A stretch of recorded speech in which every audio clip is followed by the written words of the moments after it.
검푸른 하늘이 찢어질 듯한 굉음과 함께 번개가 내리꽂히자 기와지붕을 때리는 빗소리가 마치 천냥 빚을 받으러 온 귀신의 울음소리처럼 처연하게 울려 퍼지는 밤이었다.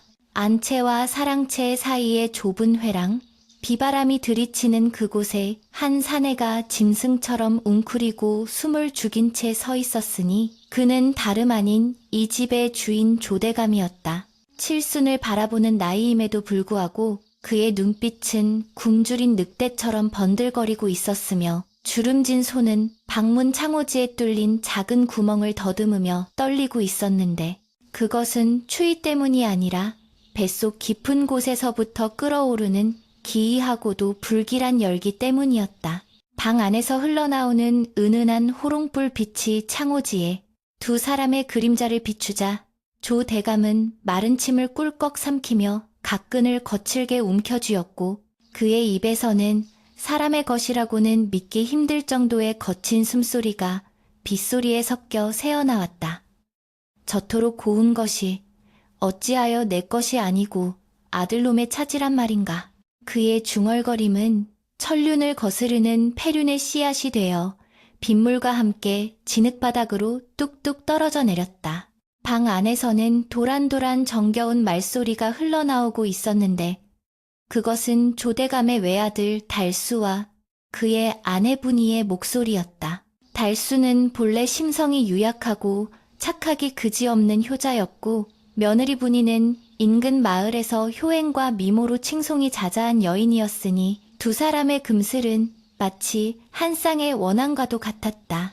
분이가 시집 오던 날 조대감은 가마에서 내리는 며느리의 얼굴을 처음 본 순간부터 마치 무엇에 홀린 듯 정신을 차릴 수가 없었으며 며느리의 하얀 목덜미와 매화꽃처럼 붉은 입술을 볼 때마다 시아버지로서의 체면은 온데간데 없이 사라지고 흉측한 욕망만이 독버섯처럼 자라나기 시작했다. 그는 밤마다 잠을 이루지 못하고 이리저리 뒤척이다가 결국에는 체면도 염치도 다 내던지고 아들 부부의 방을 훔쳐보는 지경에 이르렀는데 방 안에서 들려오는 며느리의 웃음소리는 그의 가슴에 불을 지르고 뼈를 깎는 고통을 안겨주었다. 조대감은 빗물에 젖은 도포자락을 꽉 쥐며 저 방 안에 있는 아들 달수가 자신의 핏줄이 아니라 원수라도 되는 양 증오스러운 눈빛으로 노려보았다.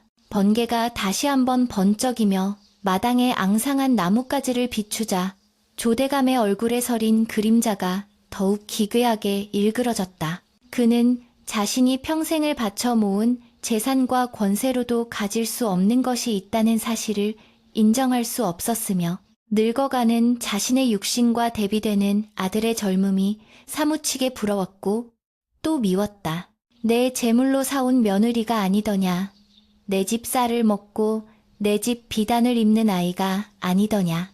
빗속에서 그는 궤변을 늘어놓으며 자신의 더러운 욕망을 정당화하려 애썼지만 가슴 한구석에 남아있는 일말의 양심이 그를 괴롭히는 듯 미간이 찌푸려졌다. 하지만 그 양심조차도 이미 활활 타오르는 욕정의 불길 앞에서는 한 줌의 재가 되어 사라질 뿐이었으니 그는 젖은 문풍지에 눈을 바짝 갖다 대고 방 안의 동정을 살피기에 여념이 없었다. 방 안에서 달수가 분이의 머리를 빗겨주며 사랑스러운 눈길을 보내는 그림자가 비치자 조대감은 질투심에 눈이 멀어지고 있던 부채를 으스러지도록 꽉 쥐었다. 다음 날 아침, 밤새 내리던 비는 그쳤으나 하늘은 여전히 잿빛 구름으로 뒤덮여 있어 불길한 기운이 감돌고 있었다. 조대감은 밤새 한숨도 자지 못한 탓에 눈이 탁하고 안색이 창백했으나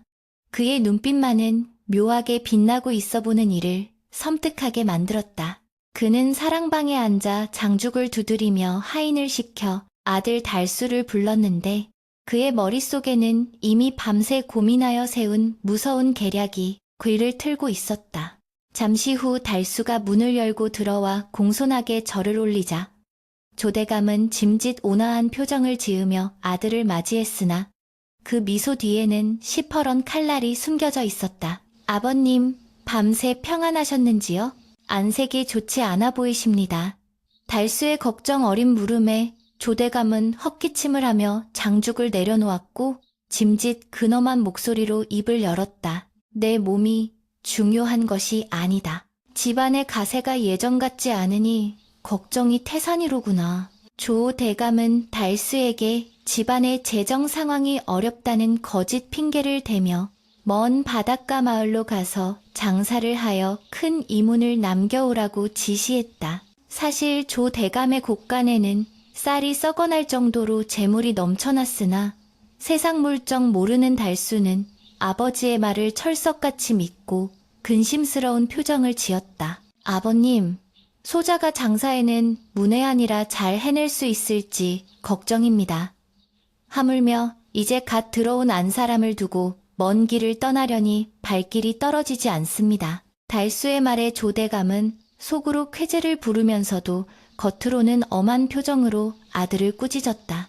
사내 대장부가 어찌 아녀자의 치마폭에 쌓여 큰 뜻을 펼치지 못하느냐. 이 집안을 일으킬 사람은 너뿐이다. 이번 기회에 세상 견문도 넓히고 가세도 일으켜 세운다면 네 처도 너를 더욱 자랑스럽게 여길 것이다. 조대감의 교묘한 설득에 달수는 고개를 숙일 수밖에 없었으니 효심 깊은 그로서는 아버지의 명을 거역할 도리가 없었다. 달수가 무거운 마음으로 안채로 돌아가 분이에게 이 사실을 알리자 분이의 얼굴은 사색이 되어 파르르 떨렸다. 서방님, 이 험한 세상에 장사라니요. 더구나 바닷길은 험하기로 소문난 곳인데 어찌 홀로 보내란 말입니까? 분이는 달수의 옷자락을 붙잡고 눈물을 흘리며 만류했으나 달수는 이미 아버지와의 약속을 어길 수 없다며 단호하게 고개를 저었다. 부인, 아버님의 뜻이 완강하시니 어쩔 수 없소. 내 비록 장사에는 서투르으나 우리 집안을 위해서라면 불속이라도 뛰어들 것이오. 부디 집에서 아버님을 잘 모시고 기다려주시오. 내 반드시 성공하여 금에 환양하리다. 두 사람은 서로를 부둥켜 안고 하염없이 눈물을 흘렸으나 그들의 이별이 영원한 이별이 될 줄은 꿈에도 알지 못했다. 문 밖에서 이들의 대화를 엿듣고 있던 조대감은 회심의 미소를 지으며 입맛을 다셨다. 이제 걸림돌인 아들만 사라지면 그토록 갈망하던 며느리는 도간에 든 쥐나 다름없었기 때문이었다. 떠나는 날 아침, 달수는 보찜을 메고 마당에 서서 분이의 손을 꼭 잡고 놓지 못했다. 하늘은 여전히 우중충하여 금방이라도 비가 쏟아질 듯했고 불어오는 바람은 스산하여 두 사람의 옷깃을 여미게 만들었다. 부인, 내 없는 동안 몸 조심하시오. 아버님 식사 거르지 않게 잘 챙겨드리고 밤에는 문단속 철저히 하시오. 달수의 당부의 분이는 눈물 젖은 눈으로 고개를 끄덕이며 행여나 남편이 가는 길에 부정탈까 소리내어 울지도 못하고 입술만 깨물었다. 조대감은 대청마루에 서서 이 광경을 지켜보며 속으로는 어서 꺼지거라, 어서 사라져라 라고 저주를 퍼부었으나 겉으로는 인자한 아버지인 척하며 달수의 어깨를 두드렸다. 걱정 말고 다녀오거라. 내 처는 내가 친딸처럼 보살필 것이니 안심하거라. 아버지의 그 말 한마디가 달수에게는 큰 위안이 되었으나 그것이 지옥으로 들어가는 초대장인 줄은 아무도 몰랐다. 달수가 대문을 나서서 마을 어귀로 사라질 때까지 분이는 대문 기둥을 붙잡고 망부석처럼 서 있었다. 남편의 모습이 점 하나가 되어 시야에서 사라지자 분이는 그제야 참았던 울음을 터뜨리며 주저앉았고 그녀의 통곡 소리는 골목길을 타고 구슬프게 흘러갔다. 그러나 그 순간 그녀의 뒤에는 거대한 그림자가 드리워졌으니 그것은 바로 조대감이었다. 그는 며느리의 떨리는 어깨를 내려다보며 음흉한 미소를 지었고 그의 눈동자는 욕망으로 붉게 충혈되어 있었다. 얘야, 너무 슬퍼 말거라. 네 서방이 떠났으니 이제 이 집안의 주인은 나다. 내가 너를 외롭게 두지 않을 것이다. 조대감의 목소리는 뱀이 기어가는 소리처럼 끈적하고 차가웠으며 분이는 등 뒤에서 느껴지는 섬뜩한 기운에 쏘스라치게 놀라 몸을 움츠렸다. 그녀는 본능적으로 불길한 예감을 느꼈으나 시아버지를 의심하는 것은 도리에 어긋난다고 생각하여 애써 마음을 다잡았다. 그날 밤 달수가 떠난 빈자리는 너무나 크고 차가웠다. 분이는 홀로 빈 방에 앉아 남편이 쓰던 베개를 끌어안고 잠을 이루지 못하고 있었는데 문 밖에서 인기척이 느껴졌다. 아가, 잠이 들었느냐? 시아버지 조대감의 목소리였다. 분이는 황급히 옷매무새를 가다듬고 문을 향해 대답했다. 아니옵니다, 아버님. 아직 깨어 있습니다. 무슨 일이신지요? 조대감은 문을 열지 않은 채 밖에서 말을 이었다. 내 서방이 떠나고 적적할까 하여 내 위로주를 한 잔 가져왔다. 문을 좀 열어보거라. 분이는 밤늦은 시각에 시아버지가 며느리의 방을 찾는 것이 예법에 맞지 않다 여겨 정중히 거절했다. 아버님, 밤이 깊었습니다. 술상은 내일 아침에 올리겠으니 이만 처소로 돌아가시지요. 그러나 조대감은 물러서지 않고 문고리를 달그락거리며 재차 요구했다. 내가 이 집의 어른이다. 어른이 주는 술을 거절하는 법이 어디 있느냐. 썩 문을 열지 못할까. 조대감의 목소리에는 낮과는 다른 표독스러움이 묻어 있었고 분이는 공포에 질려 문고리를 꽉 잡았다. 문고리를 사이에 두고 팽팽한 긴장감이 흘렀고 분이의 심장은 터질 듯이 뛰었다. 달수가 떠나자마자 본색을 드러내는 시아버지의 행동에 분이는 온몸에 소름이 돋았으며 비로소 자신이 늑대 소굴에 남겨졌음을 깨달았다. 창호지 너머로 비치는 시아버지의 그림자는 더 이상 인자한 노인의 모습이 아니라 먹잇감을 노리는 야수의 형상을 하고 있었다. 분이는 떨리는 목소리로 다시 한번 간청했다. 아버님, 제발 통촉하여 주십시오.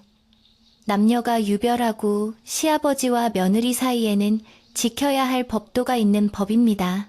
하지만 조대감은 콧방귀를 뀌며 더욱 거칠게 문을 흔들었다. 이 집안에서 내 말이 곧 법이다. 네가 정녕 문을 열지 않겠다면 내 힘으로 열고 들어갈 것이다.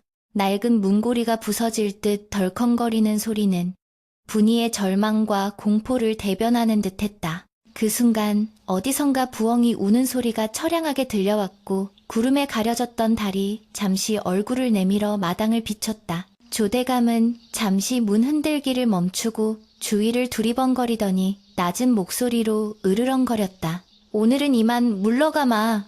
허나 네가 언제까지 고고한 척할 수 있을지 두고 보자. 달수가 없는 이 집에서 너를 지켜줄 사람은 아무도 없다. 조대감의 발자국 소리가 멀어지자 분이는 그 자리에 주저앉아 입을 틀어막고 흐느꼈다. 남편이 떠난 첫날 밤부터 시작된 이 악몽은 앞으로 닥쳐올 거대한 비극의 서막에 불과했다. 그녀는 어두운 방 안에서 남편이 무사히 돌아오기만을 간절히 기도했으나 밖에서는 다시 굵은 빗방울이 떨어지기 시작했고 그 빗소리는 마치 분이의 앞날을 예고하듯 거세고 사납게 몰아쳤다. 조대감은 자신의 방으로 돌아가 독한 술을 들이키며 붉게 달아오른 얼굴로 며느리의 방 쪽을 노려보며 다짐했다. 반드시 내 것으로 만들고야 말리라. 하늘이 두 쪽이 나도 너는 내 여자가 될 것이다. 그의 뒤틀린 욕망은 이미 멈출 수 없는 폭주 기관차와 같았으니 이 밤의 비극은 이제 막 시작된 것이었다. 달수가 떠난 후 조대감의 저택에는 짙은 안개처럼 무거운 침묵과 숨막히는 긴장감이 감돌기 시작했으니 그것은 마치 폭풍 전의 고요와도 같았다. 며칠간 내리던 비는 그쳤으나 땅에서 피어오르는 습기는 집안 곳곳에 스며들어 기둥을 썩게 하고 사람의 마음마저 눅눅하게 만들었다. 분이는 아침마다 정화수를 떠놓고 남편의 무사 귀환을 빌었으나 그녀의 등 뒤에는 언제나 끈적하고 탐욕스러운 시선이 달라붙어 떨어질 줄을 몰랐다. 조대감은 첫날 밤의 거친 위협이 오히려 역효과를 냈다고 판단했는지 전법을 바꾸어 짐짓 인자한 얼굴로 며느리를 회유하려 들었다. 그는 며느리의 환심을 사기 위해 곡간문을 활짝 열어 제꼈는데 이는 사냥꾼이 짐승을 잡기 위해 덫 위에 먹음직스러운 고기를 올려놓는 것과 다름없었다. 어느 날 오후, 조대감은 하인을 시켜 형형색색의 비단과 화려한 장신구가 가득 담긴 함을 안채로 들여보냈다. 눈이 부실 정도로 고운 비단옷들은 가난한 집안에서 자란 분이가 평생 구경조차 해보지 못한 귀한 물건들이었으나 분이의 눈에는 그것들이 아름답게 보이기는커녕 자신의 목을 조여오는 뱀의 껍질처럼 징그럽게만 느껴졌다. 조대감은 느릿한 걸음으로 안채 마루에 올라서며 비단을 바라보는 분이의 표정을 살폈다.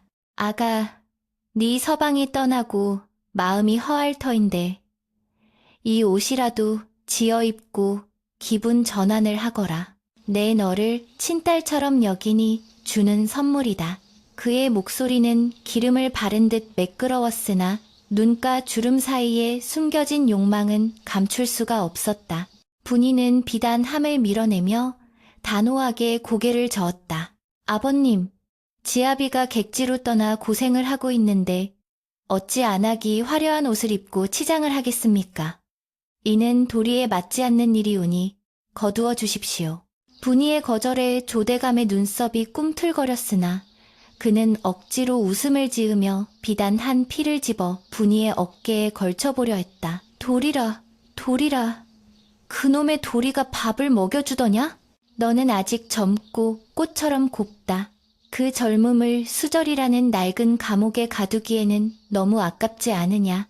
조대감의 손이 분이의 어깨에 닿는 순간 분이는 불에 대기라도 한 듯 소스라치게 놀라 뒤로 물러섰다. 그 거부의 몸짓은 조대감의 자존심에 깊은 생채기를 내었고 그의 가면 속에 감춰진 야수성이 다시금 꿈틀거리게 만들었다. 시간이 흐를수록 조대감의 집착은 더욱 교묘하고 집요해져 갔다. 그는 분이가 바깥 출입을 하지 못하도록 은근히 압박을 가하기 시작했는데 처음에는 건강을 핑계로 시장에 가는 것을 막더니 나중에는 절에 불공을 드리러 가는 것조차 허락하지 않았다.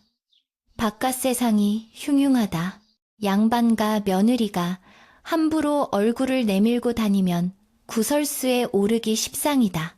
조대감은 대문을 굳게 걸어 잠그고 집안의 하인들마저 자신의 신복들로 교체하여 분이의 일거수일투족을 감시하게 했다. 분이는 졸지의 넓은 저택에 갇힌 죄수 신세가 되었고 담장 너머에서 들려오는 세상의 소리는 점점 희미해져만 갔다. 그녀가 유일하게 의지할 수 있는 것은 달수에게 보내는 편지뿐이었으나 그 편지마저도 며느리의 글씨를 핑계삼아 중간에서 가로채는 조대감의 소나기에 들어갔다. 사랑방 촛불 아래서 며느리가 쓴 절절한 연설을 읽어내려가는 조대감의 얼굴은 질투와 분노로 붉게 달아올랐고 그는 편지를 구겨 화로 속에 던져버리며 쇳소리 나는 목소리로 중얼거렸다. 달수, 이놈. 살아서 돌아오지 못할 것이다.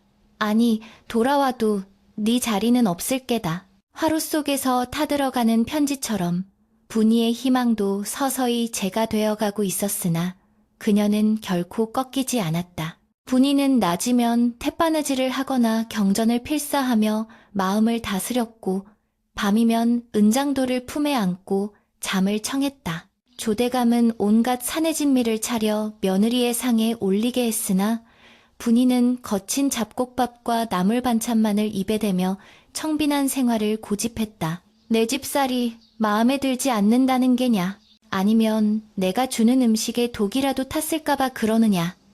어느 날 저녁, 분이가 돌려보낸 저녁상을 보고 격분한 조대감이 안채로 들이닥쳤다. 술에 거나하게 취한 조대감은 비틀거리는 걸음으로 마루에 올라와 방문을 걷어찼다. 방 안에 있던 분이는 황급히 일어나 고개를 숙였으나 조대감은 씩씩거리며 방 안으로 들어와 앉았다. 술 냄새와 함께 풍겨오는 노인의 쾌쾌한 채취가 좁은 방 안을 가득 채우자 분이는 숨이 막힐 것만 같았다. 아버님, 취하셨습니다. 이만 물러가시지요. 분이의 차가운 태도에 조대감은 억눌러왔던 본색을 드러내기 시작했다. 그는 분이의 앞에 놓인 반제꼬리를 발로 차 엎어버리며 고함을 질렀다. 네, 인연! 내가 오냐 오냐 하니 기어오르는구나. 달수 그놈은 잊어라. 그놈은 뱃사람이 되어 물고기 밥이 되었을지도 모르는 일이다. 이제 이 집안에서 너를 지켜줄 사람은 나뿐이야. 내 재산, 내 권세, 이 모든 것이 다 내 것이 될 수도 있단 말이다. 조대감은 광기 어린 눈으로 분이를 노려보며 다가갔고 분이는 벽으로 물러서며 필사적으로 저항했다. 하늘이 보고 땅이 보고 있습니다. 어찌 시아버지가 며느리에게 이런 패륜적인 말을 하십니까? 차라리 저를 죽여주십시오. 분이의 외침은 서슬퍼런 칼날이 되어 조대감의 가슴을 찔렀으나 이미 욕망에 눈이 먼 그에게는 그저 앙탈로밖에 들리지 않았다. 조대감은 분이의 손목을 낚아채며 힘으로 제압하려 했고 그의 거친 손길이 분이의 옷고름에 닿으려던 찰나였다. 놓으십시오. 이것은 짐승이나 할 짓입니다. 분이는 있는 힘을 다해 조대감을 밀쳐냈고 중심을 잃은 조대감은 뒤로 넘어지며 문지방에 머리를 돋았다. 잠시 정적이 흘렀고 이마에서 피가 흐르는 것을 확인한 조대감의 눈빛이 표독스럽게 변했다. 그는 수치심과 분노로 몸을 떨며 자리에서 일어났다. 좋다. 아주 좋아. 네가 정녕 매운맛을 봐야 정신을 차리겠구나. 오늘부터 이 방 밖으로 한 발자국도 나오지 못할 것이다. 물 한 모금, 밥 한 톨도 내 허락 없이는 넘어가지 못할 줄 알아라. 조대감은 피 묻은 얼굴로 악기처럼 소리치며 방을 나갔고 밖에서 문을 걸어 잠그라고 하인들에게 명령했다.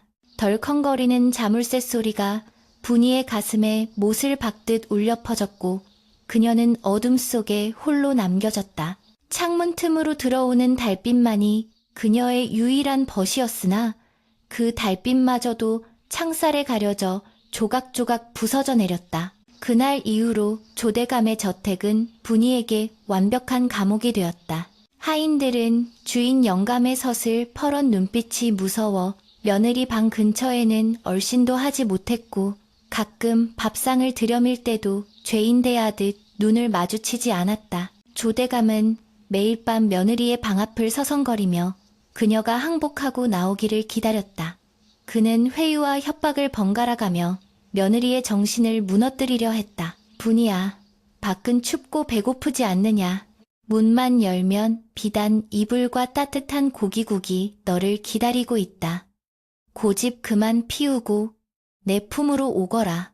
문 밖에서 들려오는 시아버지의 목소리는 악마의 속삭임과도 같았으나 분이는 귀를 막고 마음속으로 달수의 이름을 부르며 버텼다. 그녀의 몸은 점점 야위어갔고 고운 얼굴은 핏기 없이 창백해졌으나 눈빛만은 촛불처럼 형형하게 타오르고 있었다. 그녀는 자신의 몸이 더러워지느니 차라리 굶어 죽어 정절을 지키겠다고 다짐하고 또 다짐했다. 한편 조대감은 분이의 끈질긴 저항에 진이 빠지기는커녕 오히려 더욱 강한 정복욕을 느꼈다. 꺾이지 않는 꽃을 꺾어 자신의 화병에 꽂고 싶은 가학적인 욕망이 그를 지배했다. 그는 마을 사람들에게 며느리가 몹쓸 병에 걸려 요양 중이라는 거짓 소문을 퍼뜨려 외부의 시선을 차단했다. 마을 사람들은 효부로 소문난 분이가 병석에 누웠다는 소식에 혀를 차며 안타까워했으나 그 누구도 높은 담장 안에서 벌어지고 있는 끔찍한 진실을 알지 못했다.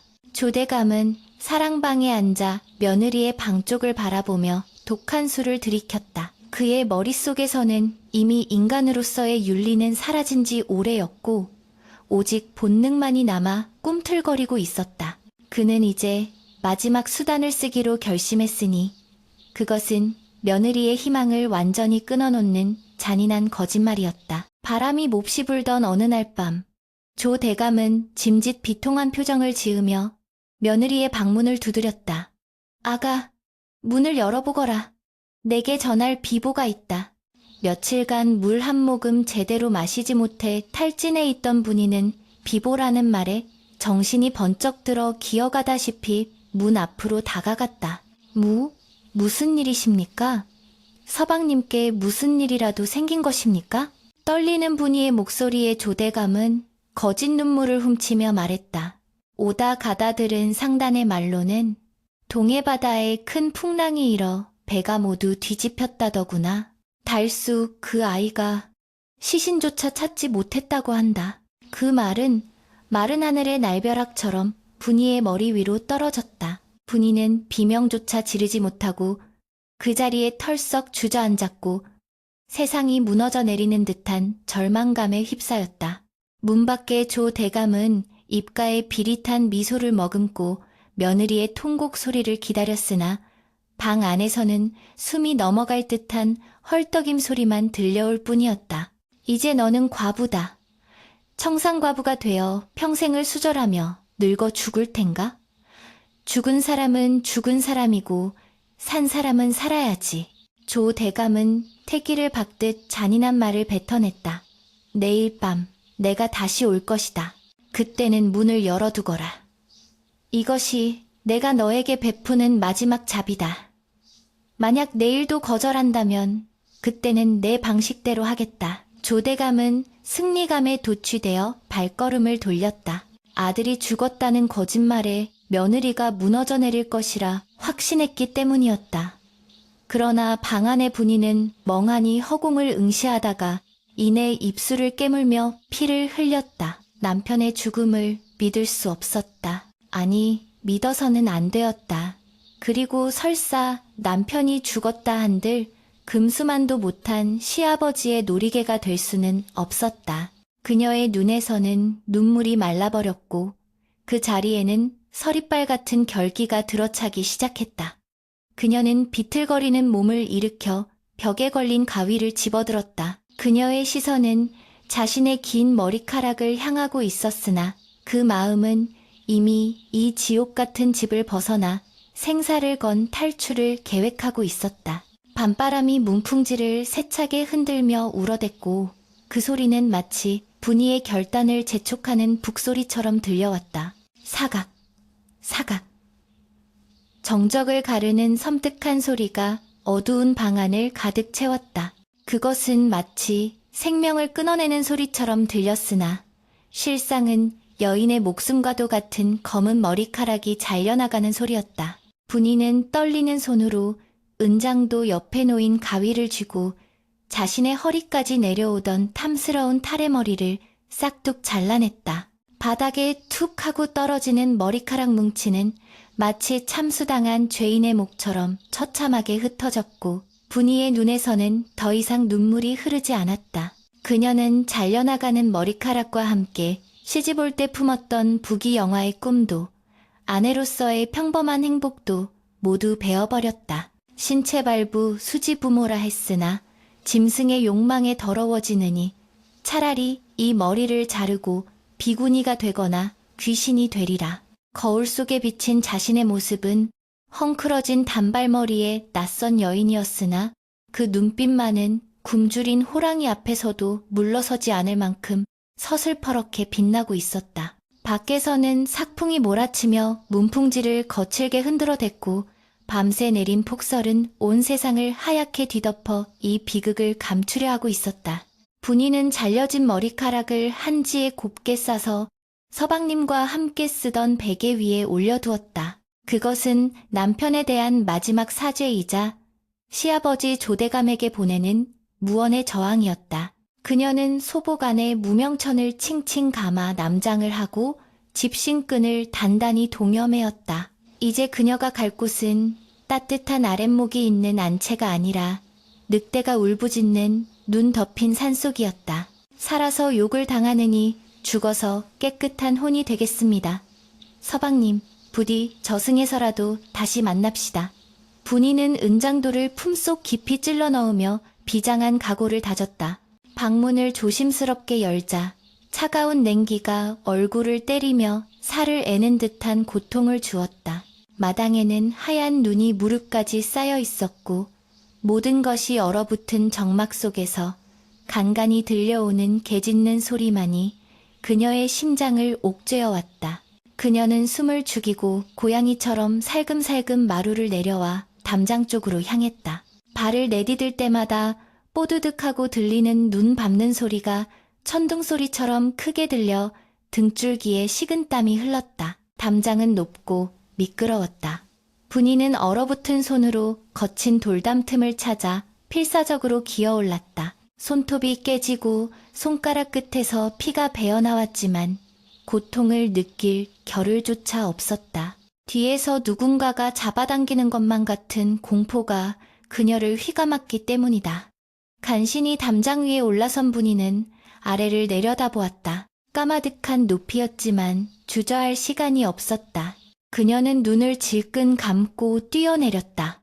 쿵 하는 소리와 함께 눈더미 속에 처박힌 그녀는 발목에 전해지는 찌릿한 통증에 신음을 삼켰다. 하지만 그녀는 곧바로 몸을 일으켰다. 여기서 지체하다가 조대감에게 들키면 그때는 정말 죽음보다 못한 삶이 기다리고 있을 것이 뻔했다.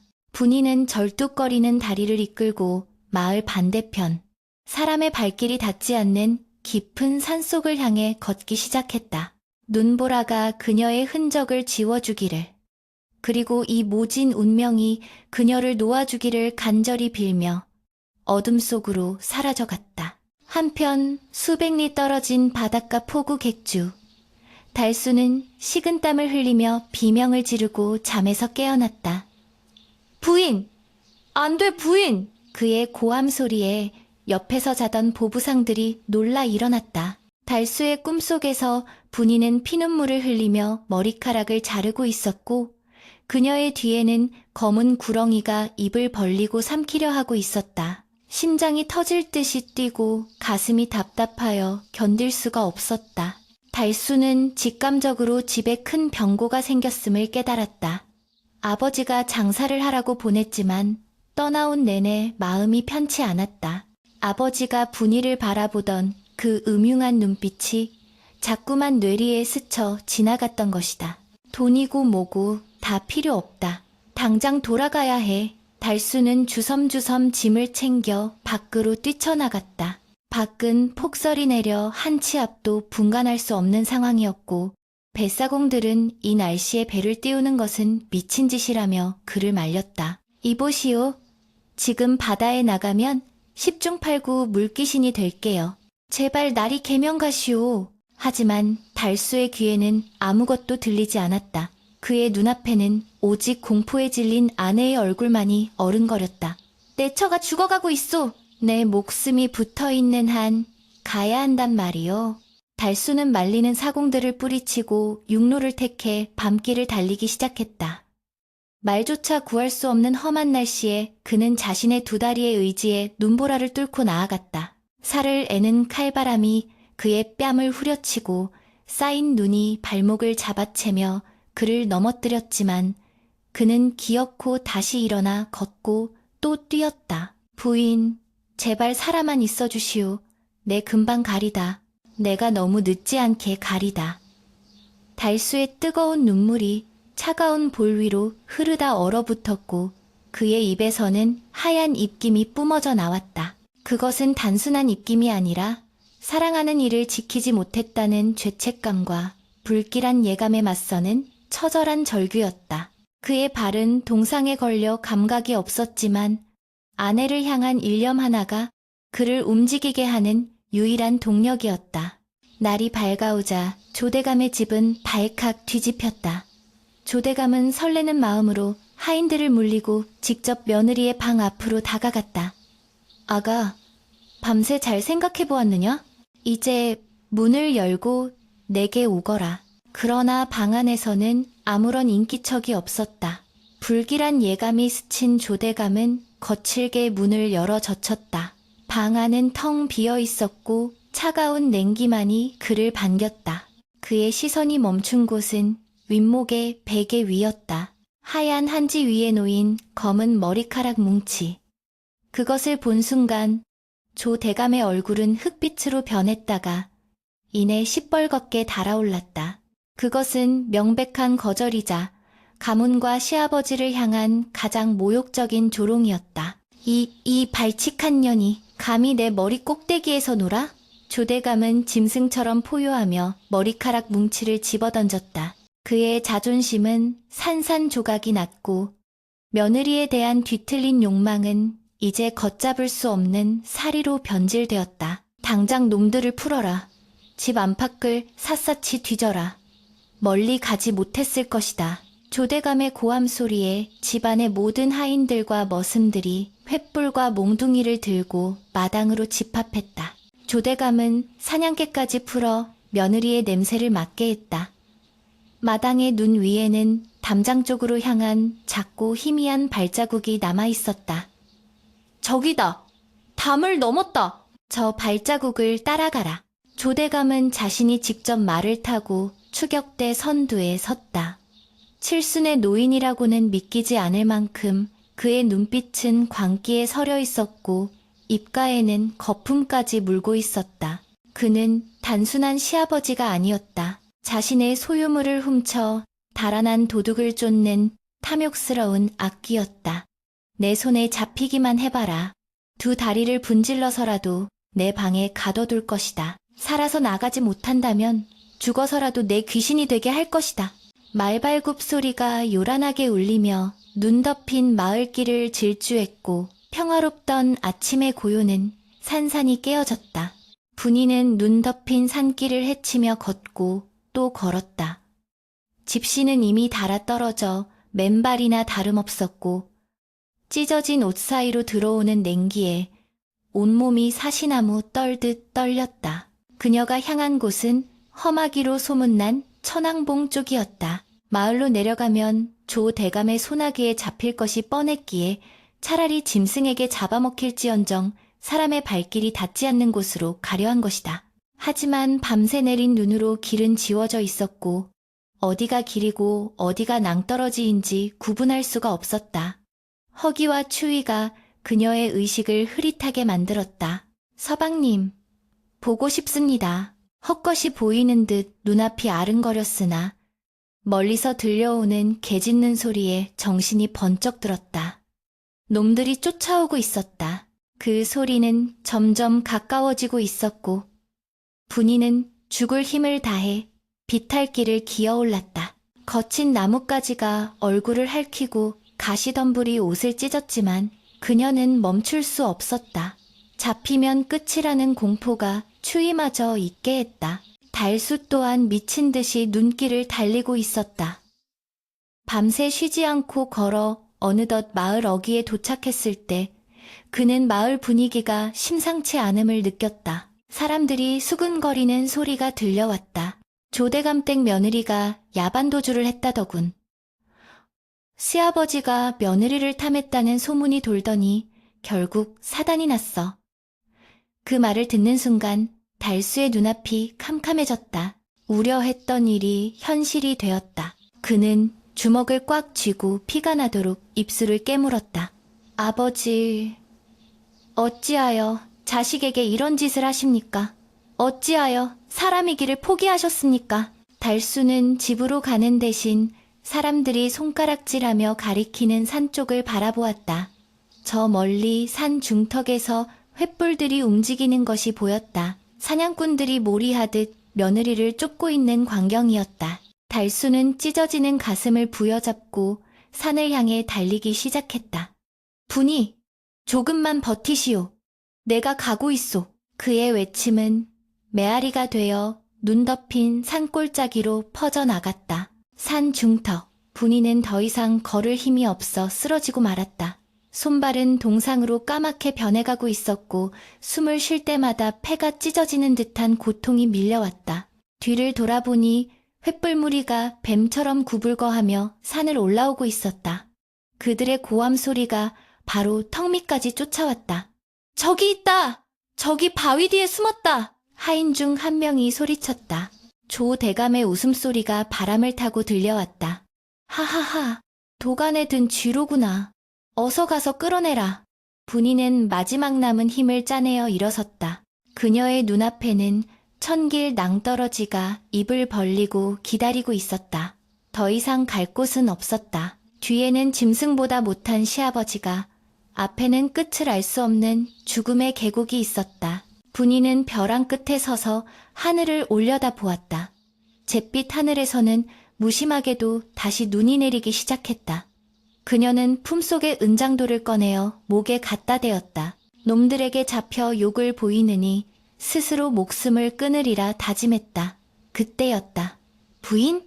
바람결에 섞여 들려오는 익숙한 목소리. 그것은 환청인가 아니면 기적인가. 분이의 동공이 흔들렸다. 절벽 끝에 몰아치는 바람은 흡사 굶주린 짐승의 울부짖음과도 같았으니 그 소리는 천지를 뒤흔들고 사람의 간담을 서늘하게 만들기에 충분했다. 분이는 천길 낭떠러지를 등지고 서서 눈앞에 들이닥친 시아버지 조대감과 그의 하수인들을 노려보았다. 방금 전 귓가를 스친 부인.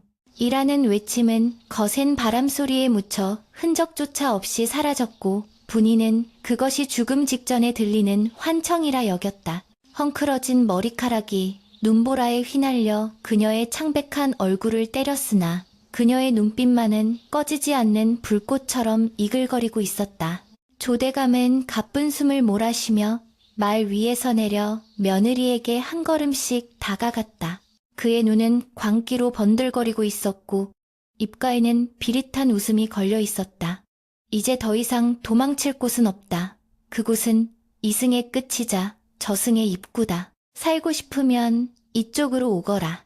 내 너를 용서하고 다시 받아주마. 조대감의 말은 자비로 포장된 악마의 속삭임이었으나 분이는 한치의 흔들림도 없이 뒷걸음질 쳤다. 발 뒤꿈치에서 돌멩이 하나가 떨어져 낭떠러지 아래로 사라졌으나 바닥에 닿는 소리조차 들리지 않을 만큼 그 깊이는 아득했다. 다가오지 마십시오.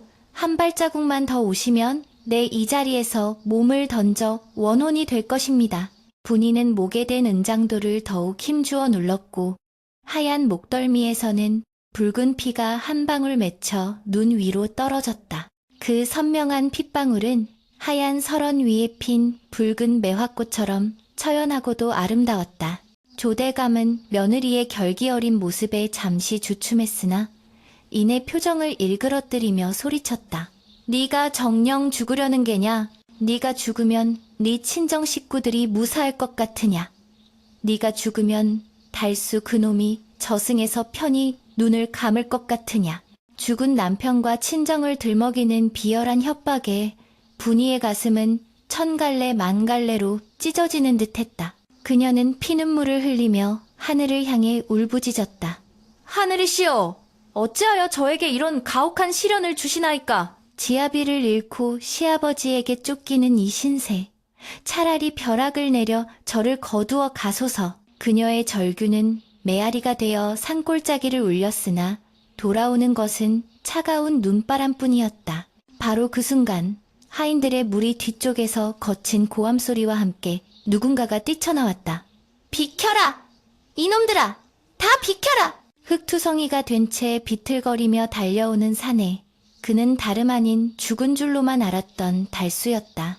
하인들은 죽은 도련님이 살아 돌아온 것을 보고 귀신이라도 본 듯 기겁하며 길을 터주었고 조대감은 믿을 수 없는 광경에 눈을 부릅뜨고 얼어붙었다.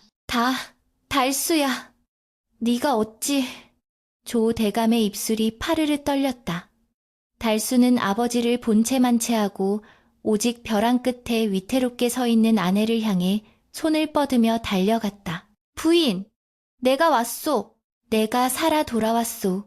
달수의 외침에 분이는 감았던 눈을 번쩍 떴다. 흐릿한 눈물 너머로 그리던 남편의 얼굴이 보였다. 꿈인가 생시인가. 그녀는 은장도를 쥔 손을 떨며 멍하니 그를 바라보았다. 서방님? 정말 서방님이십니까? 달수는 가쁜 숨을 몰아쉬며 조대감과 분이 사이를 가로막고 섰다. 그는 짐승처럼 헐떡이며 아버지를 노려보았는데 평소 유약하기만 했던 그의 눈빛은 온데간데 없고 분노와 증오로 가득 찬 맹수의 눈빛만이 남아있었다. 아버지! 도대체 이게 무슨 짓입니까? 며느리를 겁박하여 죽음으로 내몰다니요. 이것이 사람의 탈을 쓰고 할 짓입니까? 아들의 섯을 펄어닐갈의 조대감은 잠시 당황하는 듯 했으나 이내 뻔뻔스러운 본색을 드러냈다. 이미 엎질러진 물, 그는 자신의 죄를 덮기 위해 더욱 표독스럽게 나섰다. 이놈! 애비에게 그 무슨 말버릇이냐? 내가 너를 위해, 우리 가문을 위해 하려던 일이다. 네 처가 부정을 저질러 야반도주를 했기에 내가 잡아 훈계하려던 참이었다. 적반하장도 유분수지. 조 대감은 자신의 욕망을 감추고 며느리에게 누명을 씌우려 했다. 달수는 기가 막혀 말문이 막혔고 분이는 시아버지의 파렴치함에 치을 떨었다. 거짓말입니다. 모두 거짓말입니다. 분이가 절규하며 외쳤다. 아버님께서 저를 범하려 하셨고 서방님이 죽었다고 속여 저를 욕보이려 하셨습니다. 저는 하늘을 우러러 한 점 부끄러움이 없습니다. 분이의 외침에 하인들은 웅성거렸고 조대감의 얼굴은 수치심과 분노로 붉게 달아올랐다. 자신의 치부가 만천하에 드러나자 조대감은 이성을 잃고 발악했다. 전현이 미쳤구나. 미쳐서 헛소리를 하는구나. 여봐라. 당장 전현의 입을 막고 끌어내라. 달수 저놈도 묶어라. 감히 애비에게 대든 불효자놈도 용서치 않겠다. 조 대감의 섯을 퍼런 명령에 머뭇거리던 하인들이 몽둥이를 들고 조심스럽게 포위망을 좁혀왔다. 권력과 힘을 가진 아버지 앞에서 아들 내외는 독 안에 든 쥐나 다름없었다. 달수는 분이를 등 뒤로 보호하며 뒷걸음질 쳤으나 그들의 뒤에는 허공뿐이었다. 부인, 내 손을 잡으시오. 우리 살아서 나갑시다. 달수는 피 묻은 손을 내밀어 분이의 손을 꽉 잡았다.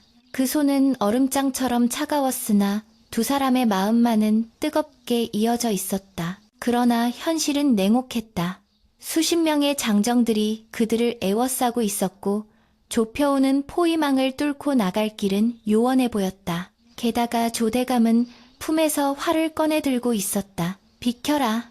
내 직접 전현을 쏘아 죽여서라도 가문의 수치를 씻겠다. 조대감은 이미 제정신이 아니었다. 며느리를 갖지 못할 바에야 죽여서라도 자신의 것으로 만들겠다는 비틀린 소유욕이 그를 지배하고 있었다. 화살촉이 분이의 가슴을 겨누자 달수는 자신의 몸으로 아내를 가로막았다. 쏘십시오. 차라리 저를 쏘십시오. 아버지가 자식을 죽이고 천벌을 받으시겠다면 그리하십시오. 달수의 절규에도 조대감의 활시위는 팽팽하게 당겨졌다. 그때 분이는 깨달았다. 살아서는 이 지옥을 벗어날 수 없음을. 시아버지가 살아있는 한, 그리고 그가 권력을 쥐고 있는 한, 자신과 남편은 평생 쫓기는 신세가 되거나 붙잡혀 끔찍한 꼴을 당할 것이 뻔했다. 더욱이 자신 때문에 남편이 아버지와 천륜을 끊고 폐륜아가 되게 할 수는 없었다. 그리고 무엇보다 이미 시아버지의 더러운 욕망의 이름이 오르내린 자신은 남편에게 씻을 수 없는 오점이 될 것이라는 자책감이 그녀를 괴롭혔다. 분이는 잡고 있던 달수의 손을 슬며시 놓았다. 달수가 놀라 뒤를 돌아보자 분이는 슬프지만 세상에서 가장 아름다운 미소를 지어 보였다. 서방님, 살아 돌아오셔서 제 마지막 가는 길을 배웅해 주셔서 감사합니다.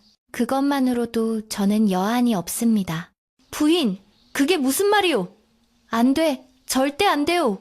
달수는 불길한 예감에 손을 뻗었으나 분이는 한 걸음 더 뒤로 물러나 벼랑 끝에 위태롭게 섰다. 바람이 그녀의 치맛자락을 거세게 흔들었다. 서방님, 저는 더러운 몸으로 사느니 깨끗한 혼으로 남겠습니다. 부디 살아남으셔서 부모님께 효도하시고 저 같은 박명한 여인은 있고 좋은 배필 만나 백년해로 하소서. 분이의 말은 유언과도 같았다. 조대감조차 그 비장함에 눌려 화를 쏘지 못하고 멍하니 바라보았다. 아버님, 며느리가 가는 길에 부디 그 더러운 욕심을 내려놓으시고 인간의 마음을 찾으시길 바랍니다. 분이는 마지막으로 시아버지에게 뼈아픈 충고를 남긴 뒤 눈을 질끈 감았다. 서방님, 저승에서 다시 만나요. 그 말과 함께 분이는 허공으로 몸을 던졌다. 마치 하얀 나비가 날아오르듯, 아니 꽃잎이 바람에 흩날리듯 그녀의 몸은 낭떠러지 아래로 떨어져 내렸다. 안 돼, 분이야. 달수의 찢어지는 비명이 산천을 울렸다. 그는 엎어지듯 벼랑 끝으로 달려가 아래를 내려다보았다. 까마득한 절벽 아래 하얀 눈 위에 작은 점 하나가 되어 사라지는 아내의 모습이 보였다. 그것은 추락이 아니라 비상인 듯 아련하고도 처참했다. 달수는 가슴을 주먹으로 치며 통곡했다. 내가 늦어서, 내가 너를 지키지 못해서. 그의 울음소리는 짐승의 포효보다 더 처절하여 듣는 이들의 가슴을 후벼 팠다. 하인들도 고개를 돌리고 눈물을 훔쳤고 조대감은 화를 떨어뜨리며 털썩 주저앉았다. 설마 진짜로 뛰어내릴 줄이야. 달수는 눈물 범벅이 된 얼굴로 천천히 일어섰다. 그리고 멍하니 앉아있는 조대감을 바라보았다. 그의 눈빛에는 더 이상 분노도 증오도 없었다. 오직 깊은 연민과 허무만이 담겨 있을 뿐이었다. 아버지, 이제 만족하십니까? 며느리를 죽이고 아들의 가슴에 대못을 박으니 이제 속이 시원하십니까? 달수의 목소리는 차분해서 더 무서웠다. 제게 이 세상은 이제 지옥입니다. 아버지가 계신 이 세상에서는 단 하루도 숨을 쉬고 싶지 않습니다. 달수는 아내의 뒤를 따르기로 결심했다. 아내가 없는 세상, 아버지가 원수가 된 세상에 미련 따위는 없었다. 그는 주저없이 몸을 돌려 벼랑을 향해 달렸다. 달수야, 안 된다. 멈춰라. 조대감이 뒤늦게 정신을 차리고 손을 뻗으며 기어갔지만 이미 늦었다. 달수는 아내가 떨어진 그 허공을 향해 몸을 날렸다. 마치 사랑하는 이를 따라가는 한 쌍의 원앙처럼 그는 거침없이 낭떠러지 아래로 사라졌다. 두 사람의 몸은 차가운 바람을 가르며 깊은 계곡 아래로 떨어졌고 하얀 설원 위에 붉은 피와 함께 나란히 누웠다. 뒤늦게 절벽 끝에 기어온 조대감은 아래를 내려다보며 미친 듯이 웃다가 울기를 반복했다. 내 아들이, 내 며느리가 다 죽었어. 다 죽었단 말이다. 으하하하, 으흐흐. 그의 웃음소리는 공허하게 메아리쳤고 흩날리는 눈발은 두 사람의 시신을 덮어주려는 듯 타염없이 쏟아져 내렸다. 천왕봉의 칼바람도 잿빛 하늘도 이 비극 앞에서는 숨을 죽인 듯 고요했다. 절벽 위에 홀로 남겨진 조대감은 며느리가 남기고 간 집신 한 짝과 아들이 흘린 핏자국 사이에서 넋을 잃고 앉아 있었다. 그가 평생을 바쳐 모은 재물도 그토록 집착했던 권세도 그리고 비틀린 욕망도 죽음 앞에서는 한 줌의 재보다 못한 것임을 깨닫기에는 너무 늦은 시간이었다. 하인들은 감히 주인에게 다가가지 못하고 멀리서 쑥덕거릴 뿐이었고 조 대감의 머리 위로 까마귀 한 마리가 불길하게 울며 지나갔다. 눈은 계속해서 내렸고 이 슬픈 사연을 세상으로부터 격리시키려는 듯 산 전체를 하얗게 더 하얗게 덮어가고 있었다. 그 깊은 골짜기 아래 차갑게 식어가는 두 사람의 손은 서로 닿을 듯 말 듯 가까이 놓여 있었고 흩어진 분이의 옷고름은 바람에 날려 마치 나비가 춤을 추는 듯 애처롭게 팔락였다. 그것은 이승에서 못다한 사랑을 저승에서라도 이루려는 두 영혼의 마지막 몸짓과도 같았다. 천왕봉 절벽 아래서 두 사람의 시신을 수습한 것은 이틀이 지난 뒤였다. 마을 사람들은 밧줄을 타고 내려가 눈 속에 파묻힌 달수와 분이를 찾아냈는데 그 모습이 보는 이들의 눈시울을 붉히게 만들었다. 두 사람은 마치 잠든 것처럼 평온한 얼굴로 서로를 꼭 껴안고 있었는데 달수는 자신의 도포를 벗어 분이를 감싸고 있었고 분이는 달수의 품에 얼굴을 묻은 채 손을 맞잡고 있었다. 꽁꽁 얼어붙은 두 사람의 손은 아무리 힘을 주어도 떨어지지 않아 사람들은 결국 두 사람을 합장하여 양지 바른 언덕에 묻어주었다. 반면 홀로 살아남아 저택으로 돌아온 조 대감의 삶은 죽음보다 못한 생지옥으로 변해 있었다.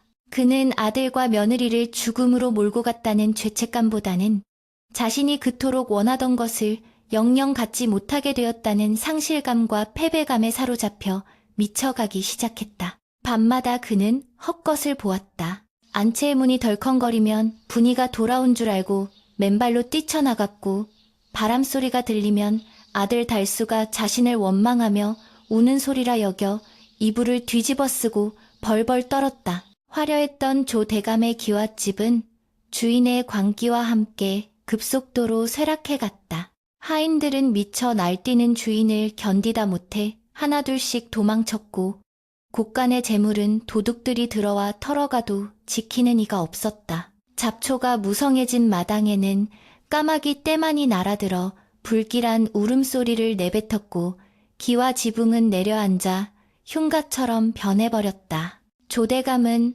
헝클어진 머리에 누더기를 걸치고 텅 빈 집안을 배회했다. 분이야, 어디 있느냐?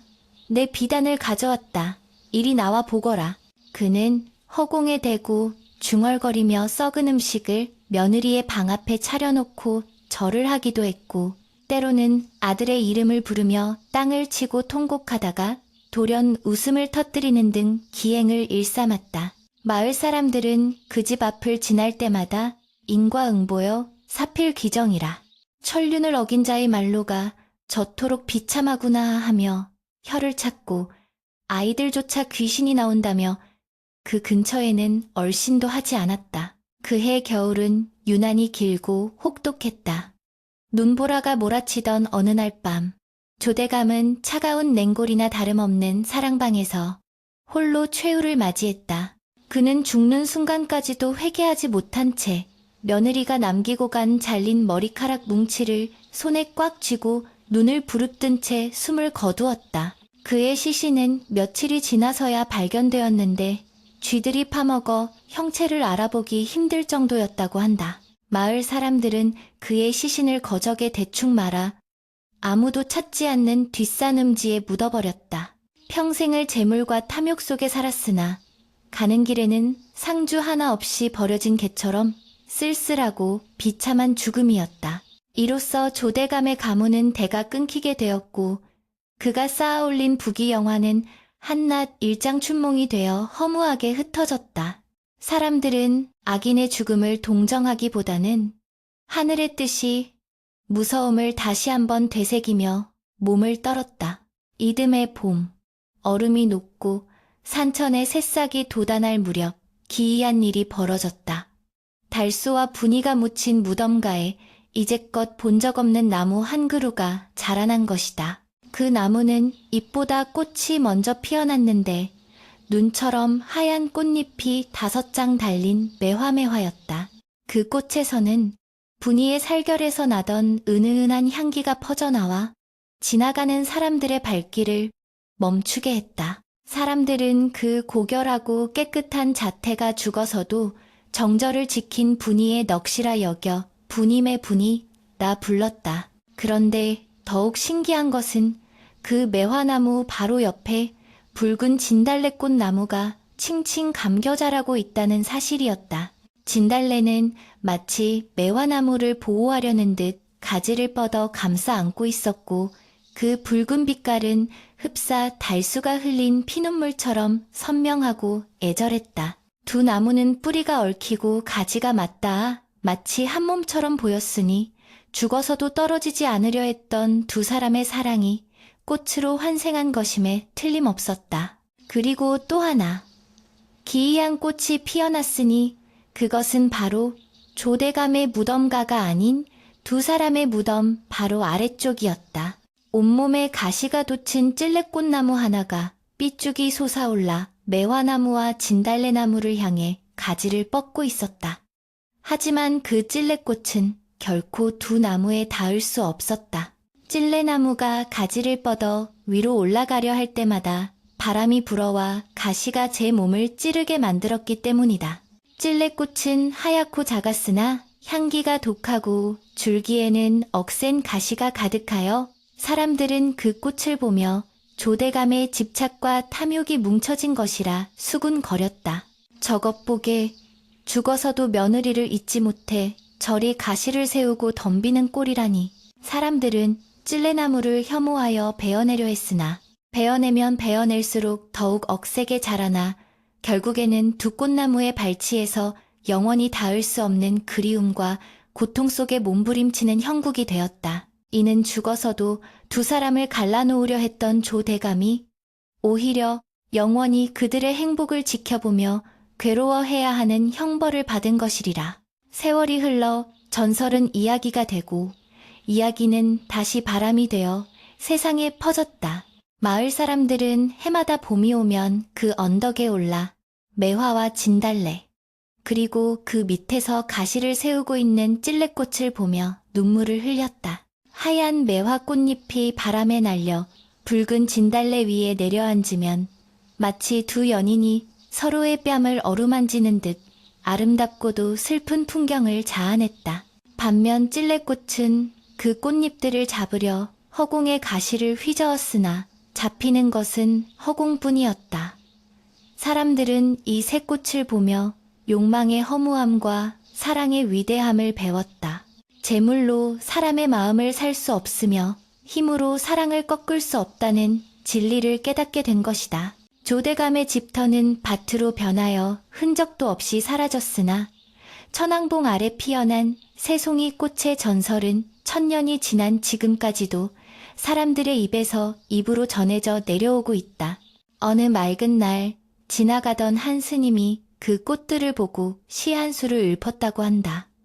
흰 눈 속에 핀 매화는 님의 절개요, 붉게 타는 진달래는 님의 사랑이라. 가시돋친 찔레는 뉘우치지 못한 어리석음이니 봄바람 불 때마다 향기는 흩어지고 가시만 남아 제 살을 찌르는구나. 스님의 연불소리와 함께 산새들이 날아와 매화나무 가지에 앉아 지저귀니 그 소리가 마치 달수와 분이가 정답게 속삭이는 소리처럼 들려왔다. 이야기는 여기서 끝이 난다.